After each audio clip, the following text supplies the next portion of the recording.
Hello everyone, welcome to the video lecture series of Mathematics 4. Subject code is KAS302/KAS402 and here we are in lecture number 9 of unit number 4.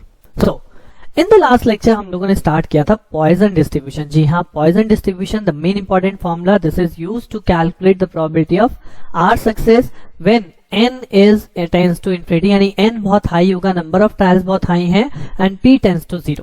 सो इस केस में हमने एक नया parameter यहाँ पे late किया था जो कि लैम्डा है. तो बेसिकली मुझे लैम्डा की कैलकुलेशन यहाँ पे करनी होती है जो कि आपका np पे डिपेंड करता है. और इसके अलावा भी हमने पढ़ा था mean and variance of this Poisson distribution and both mean and variance are equal to this particular factor that is called lambda. Now in this lecture हम लोग पॉइजन डिस्ट्रीब्यूशन पे बेस्ड प्रॉब्लम सॉल्व करने वाले हैं. तो चलिए straight forward अपना lecture start करते हैं to solve the problems on Poisson distributions. So Poisson distribution. So Poisson distribution already हम लोग लास्ट लेक्चर में फॉर्मूला देख चुके हैं कि if we have n number of trial जो कि अपने आप में बहुत ज्यादा है, यानी कि n tends to infinity and the success probability जो कि हमारे p को रिप्रेजेंट करते हैं वो प्रोबेबिलिटी बहुत ही कम है दैट इज टेंड्स टू 0. तो उस केस में हम r सक्सेस की जो प्रोबेबिलिटी कैलकुलेट करते हैं with the help of Poisson distribution given by this formula lambda to the power r e to the power minus lambda divide by factorial r, where r is equal to 0, 1, 2, 3 यानी number of success आपके 0, 1, 2 कुछ भी हो सकते हैं, right. So basically इस फॉर्मूले में अगर मुझे r की गिवन वैल्यू है और मुझे वैल्यू कैलकुलेट करनी है तो in this formula we require a value of lambda. यानी कि पॉइजन डिस्ट्रीब्यूशन में आपको दो चीज रिकॉग्नाइज करनी है. पहली चीज तो पॉइजन डिस्ट्रीब्यूशन लगाना कहां पे है वो कैसे पता चलेगा? When n is equal to infinity का केस होगा या n बहुत ज्यादा होगा, राइट. ट्रायल्स हमारे बहुत ज्यादा है.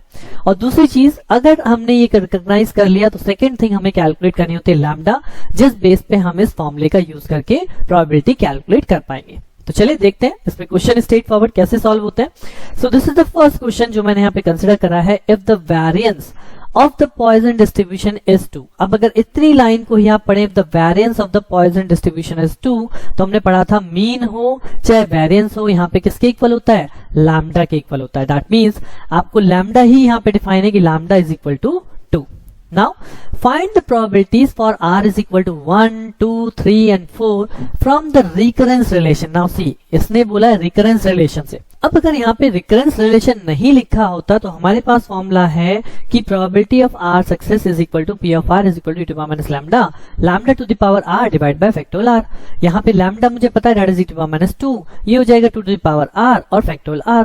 तो अगर मुझे r is equal to 1, 2, 3, 4 के लिए जाना था तो मैं यहाँ पे r को 1 रखता, 2 रखता, 3 रखता, 4 रखता, अलग अलग वैल्यू कैलकुलेट हो जाती. But here in this question it is given कि we have to calculate the probability from the recurrence relation, right. और रिकरेंस रिलेशन क्या है? रिकरेंस रिलेशन हम लोगों ने पढ़ा था that is P R plus 1, that is another next probability depends on the previous probability. R plus 1 depends on R probability by this formula lambda upon R plus 1 into P are. सो अब मुझे इस फॉर्मूले से calculate करना पड़ेगा कि are की value में क्या रखूं कि यहाँ पे मुझे 1, 2, 3, 4 की प्रोबेबिलिटी मिल जाए. तो यहाँ पे अगर हम सबसे पहले r को 0 पुट करेंगे तो यहाँ पे बनेगा p1 that is equal to lambda. r की जगह आपने 0 पुट किया, ये बनेगा p ऑफ 0.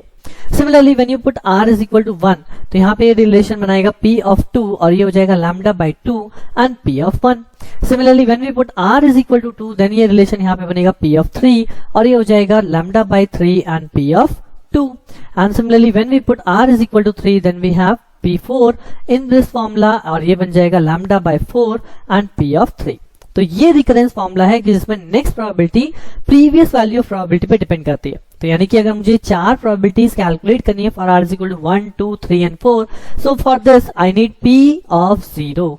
जब मुझे p0 पता होगा तो p1 आएगा, p1 पता होगा तो p2 आएगा, p2 पता होगा p3 हो जाएगा और p3 पता होगा तो p4 कैलकुलेट हो जाएगा. सो p0 कैसे कैलकुलेट करूं? p0 कैलकुलेट इसी फॉर्मूले से होगा. ये जो फॉर्मूला है इसमें r की जगह क्या पुट करेंगे? 0. So if you place r is equal to 0 तो ये हो जाएगा e to power minus 2 lambda to power 0 divide by factor 0, यानी कि simply e to power minus 2 और इसकी वैल्यू होती है 0.1353. नाउ फ्रॉम दीज फॉर्मूलाज अब मेरे पास p0 की वैल्यू है, लैम्डा की वैल्यू क्वेश्चन में गिवन है 2. सो straight forward using these equation I can calculate p1 that is lambda into P naught, so 2 into this value, this become 0.2706. Similarly, we can calculate P2, that is lambda by 2 into P1, तो this is lambda by 2 into P1, lambda की value 2 है, 2 by 2 into P of 1, तो ये P of 1 के equal हो गया. Similarly, P3 is calculated by, that is 2 by 3 into P2, तो 2 by 3 into P2, and P4 that is 2 by 4 into P3, तो ये हमारा P4 कैलकुलेट हो जाएगा. This is asked in the question कि R is equal to 1 2 3 4 के लिए calculate कीजिए probability by the recurrence relation. अगर ये मेंशन नहीं है तो आप डायरेक्टली जा सकते थे, but if this is mention तो मुझे इस रिकरेंस फॉर्मूले का ही यूज करना पड़ेगा, राइट.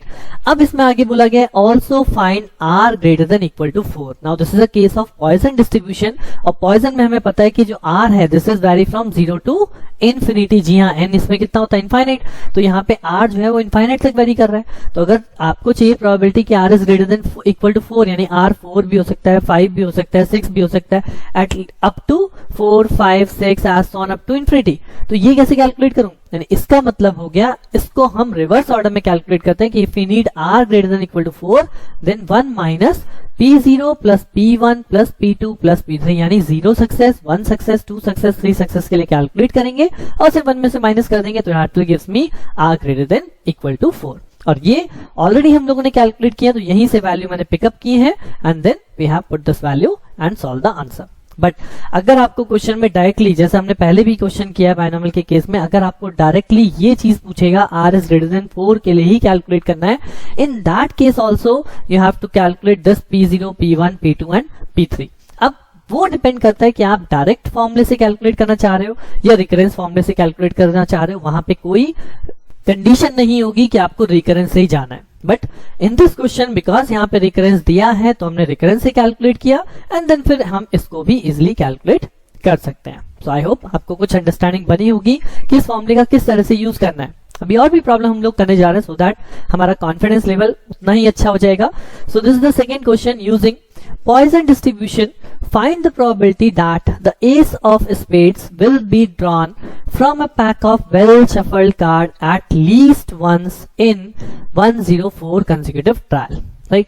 अब यहाँ पे वर्ड भी लिखा है यूजिंग पॉइजन डिस्ट्रीब्यूशन और ट्रायल्स भी गिवन है, जबकि हमने ट्रायल्स क्या पढ़ा है, ट्रायल्स है होता है इनफाइनाइट. बट इनफाइनाइट का मतलब यहाँ पे वैल्यू इन्फिनिटी से नहीं होता, इन क्वेश्चंस में n का मतलब बहुत ज्यादा वैल्यू से है, राइट.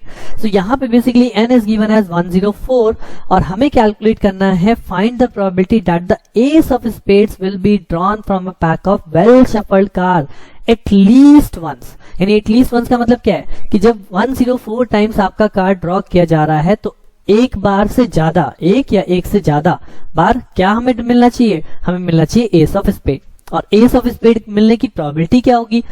अब एस ऑफ स्पेड एक ही कार्ड होता है inside your 52 cards in a well shuffled card pack. So that means अगर हम इसकी प्रोबेबिलिटी कैलकुलेट करेंगे तो प्रोबेबिलिटी जो यहाँ पे हो जाएगी that is 1 is the favourable case out of 52. So probability is 1/52 that is very very less than 1 और वी कैन से कि that is approximately equal to 0. तो यहाँ पे p की वैल्यू कम होनी है, n की वैल्यू ज्यादा होनी है.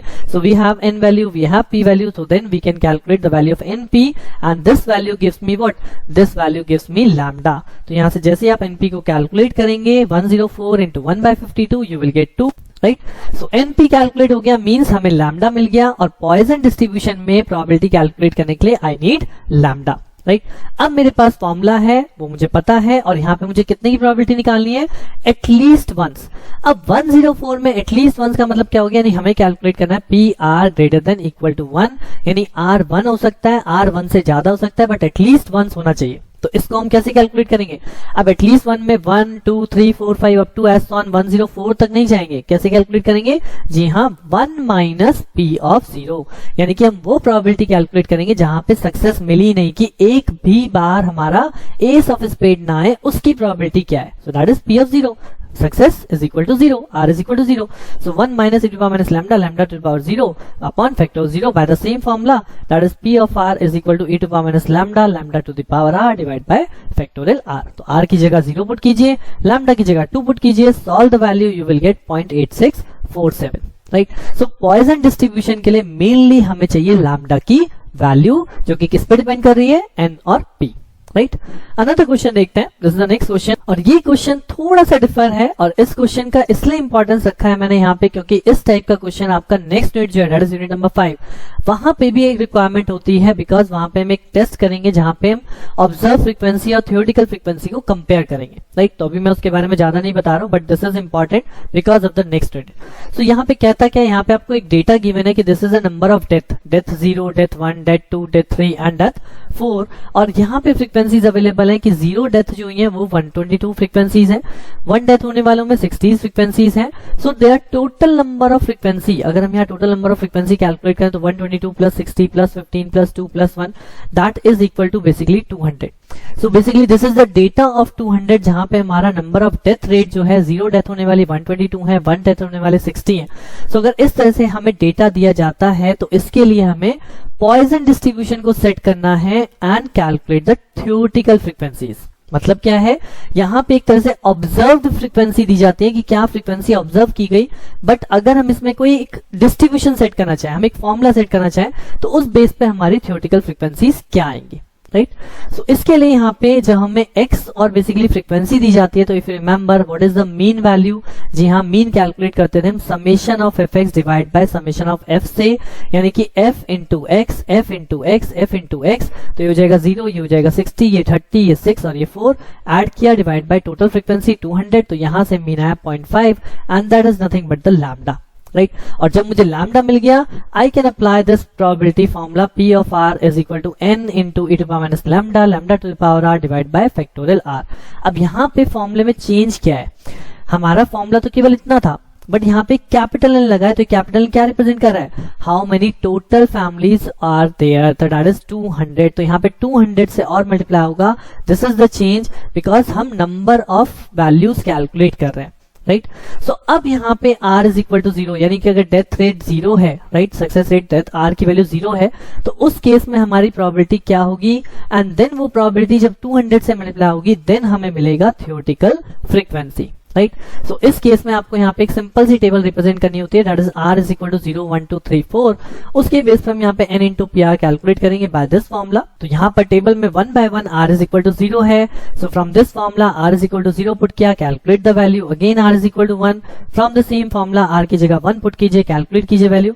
तो ये कैलकुलेटेड वैल्यूज हैं जिनको अप्रोक्सीमेटली इक्वल किया, 121.3 का मतलब 121, 60.6 का मतलब 61, 15.16 यानी 15, तो these are called the theoretical frequencies.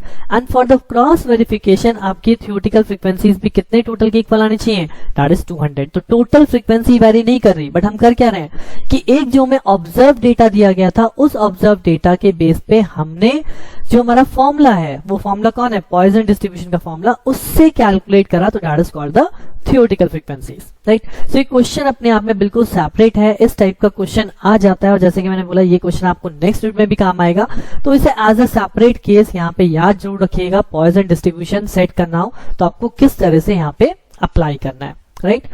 इसके अलावा हमने बेसिक क्वेश्चन किए थे और क्वेश्चन देख लेते हैं। So here is the next question, a manufacturer knows that the condensers he make contain on an average 1% of defective, right? A manufacturer knows that the condenser he makes contain an average of 1% of defectives. He pack them in a boxes of 100. What is the probability that a box picked at random will contain 4 or more faulty condenser, यानी condenser, faulty condenser के ही हमें probability बतानी है, तो faulty condenser हमारे लिए क्या है, सक्सेस, राइट। सो अब इस faulty कंडेंसर की probability क्या है, यानी probability क्या है, 1% ऑफ डिफेक्टिव, तो यानी यहाँ पे P कितना है, 1%, that is 0.01. So P is 0.01 and कितने पैक फॉर्म में किया जाता है, दैट इज बॉक्सेस ऑफ 100, तो n इज इक्वल टू 100 है, तो यहां से हम लैम्डा कैलकुलेट कर सकते हैं, n into P, that become 0.01 into 100, तो ये हो जाएगा आपका 1, तो लैम्डा की वैल्यू यहाँ पे कितनी हो गई, 1, right. So lambda is equal to मिल गया। अब कहता है what is the probability that a box picked up at random will contain 4 और मोर, तो 4 और मोर का मतलब क्या है, हम तो बॉक्सेस 100 के फॉर्म में पैक कर रहे हैं, right, in a box of 100। सो उस 100 में से 4 या 4 से ज्यादा कंडेंसर फॉल्टी होने चाहिए, राइट। सो 4 या 4 से ज्यादा कितने हो सकते हैं, एक बॉक्स में 4 हो सकते हैं, दूसरे में 5 भी हो सकते हैं, 6 भी हो सकते हैं, 7 भी हो सकते हैं, right. So that means 4 and greater than 4, तो r की वैल्यू क्या हो गई, ग्रेटर देन इक्वल टू 4, तो कैसे कैलकुलेट करूंगा, again the same thing, 1 minus p0 plus p1 plus p2 plus p3, जहां पे आपका p0 p1 p2 p3 calculate करना है by this formula pr is equal to e to power minus lambda, lambda to the power r divide by factorial r। तो यहाँ पे हमें lambda पता है, लैम्डा इज 1, तो यहाँ पे प्लेस कर दिया, r की वैल्यू यहाँ पे चेंज करते जाए, 0 रखा तो ये बन जाएगा e की power minus 1 divide by factorial 0, 1 रखेंगे e की power minus 1 divide by factorial 1, 2 रखेंगे minus 2 divide by factorial 2, solve कीजिए, get the result, right. So ultimately main चीज है आपने लैम्डा कैलकुलेट कर लिया, लैम्डा कैलकुलेट करने के बाद apply the formula, calculate the value of the probability. Second main thing जो यहाँ पे होती है वो यही होती है कि प्रोबेबिलिटी कौन सी सक्सेस रेट के लिए पूछी जा रही है, और जनरली या तो एटलीस्ट या एट मोस्ट या मोर और लेस देन दिस वैल्यू, इस तरह की यहाँ पे एक सब्जेक्टिव लाइन आपको मिलेगी जिसमें बेस पे आपको प्रोबेबिलिटी को कैलकुलेट करना है, right? A last question based on this Poisson distribution, and this is the question: in a certain factory turning out razor blades, there is a small chance of 0.002 for any blade to be defective. Now इसी एक sentence से मुझे यहाँ पे पता चल रहा है कि केस कौन सा है, right? In a certain factory turning out razor blades, there is a small chance of 0.002 for any blade to be defective. यानी इतनी कम probability है defective होने की, राइट। अब वो कहता है the blades are supplied in packet of 10, calculate the approximate number of packet containing no defective, right, blades in an assignment of 10,000 packets, right, containing no defective blades.